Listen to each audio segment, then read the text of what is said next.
जरूरी नहीं प्यार करने वालों की अंत में शादी हो ही जाए। कई वजह हो सकती है प्यार के टूट जाने की।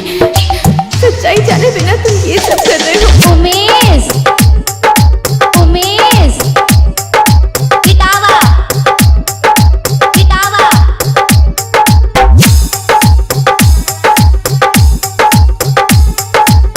दिलवा लगा के भुला गइलू तू, दूसरे के सपना सजा गइलू तू।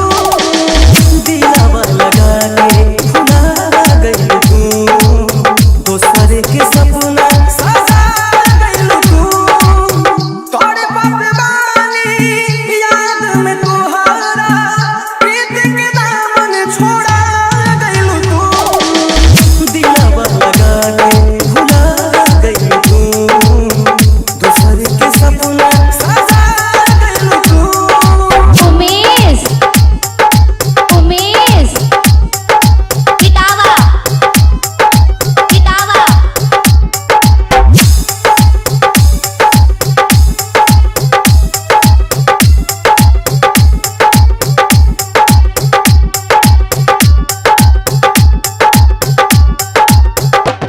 हम रोवातानी नाही सोवातानी, तू बदल देलू अपन इरादा।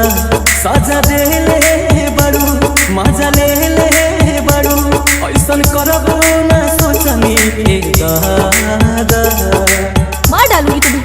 तुम्हारे जैसे इंसान से कोई भी लड़की प्यार कर ही नहीं सकती। हम रोवातानी नाही सोवातानी, तू बदल लेलू अपन इरादा। सजा देले बड़ू मजा ले बड़ू, ऐसन करबो ना सोचनी ए दादा। कटला ना दिनवा कटला ना रतिया, जिया में जान मुआ गइलू तू। दिलवा लगा के भुला गइलू तू, दूसरे के सपना सजा गइलू तू। दिलवा लगा के भुला गइलू तू, दूसरे के सपना सजा गइलू तू। तुमसे तो बात करना ही बेकार है। डॉगी से प्यार करने वालों से नफरत होती है ना तुम्हें? तो अब मेरी भी सुन लो। उसी तरह मुझे तुमसे भी नफरत है। I hate you. Umesh, Umesh, किताबा, किताबा।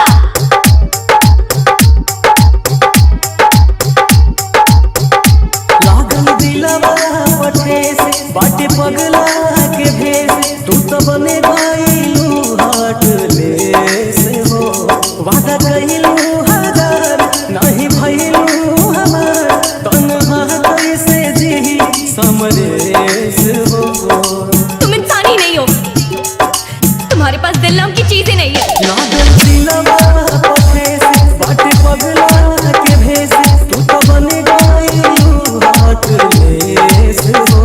वादा कइलू हजार नहीं भइलू हमार, तन्हा कैसे जी समरेस हो।